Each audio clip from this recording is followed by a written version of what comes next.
जय गुरु साधनार माने ठाकुर कहते स्वाधीन नवा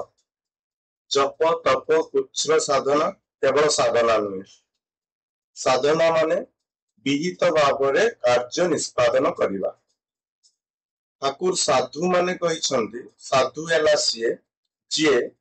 गोटे कर्म को सुष्ठु भाव निष्पादन करें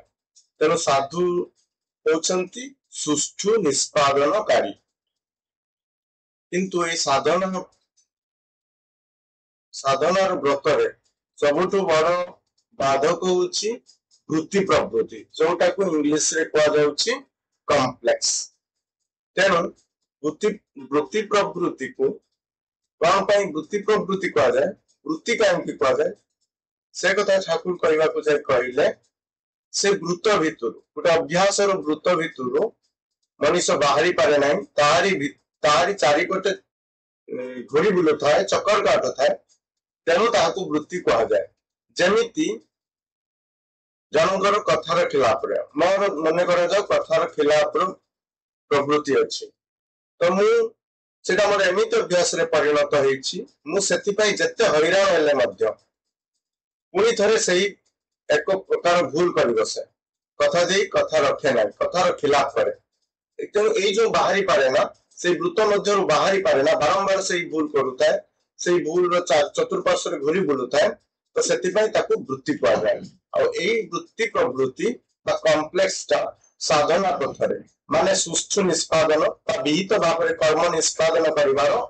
प्रथम आउ सबुठार गुरुत्वपूर्ण प्रतिबंधक तेणु वृत्ति प्रवृत्ति कॉम्प्लेक्स रक्षा पाइबार उपाय होचंती केवल मात्र ठाकुर ठाकुर किए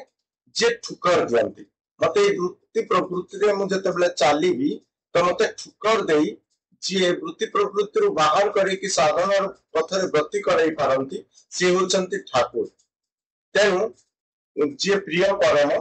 जी पुरुषोत्तम तांको ठाकुर कहा जाए कारण सी ठुकर देकी ए वृत्ति प्रवृत्ति वृत्तर हमको बाहर करके साधना व्रति कराई पारंती माने ठाकुर आम जीवन में रहिले आमे कार्यटा को सुष्ठु भाव विहित भाव निष्पादन करि परिबा तेणु वर्तमान जो ठाकुर काम आसी टिपिवार से काम प्रतिबंधक जदि आम मो द्वारा ठीक से हो पारना आम द्वारा ठीक से हो पारना ताले वृत्ति प्रवृत्ति ही तार मूल कारण तेणु ये वृत्ति प्रवृत्ति रक्षा पाई ठाकुर काम डिपिवार सुष्ठु भाव करने को हेले ठाकुर को जीवन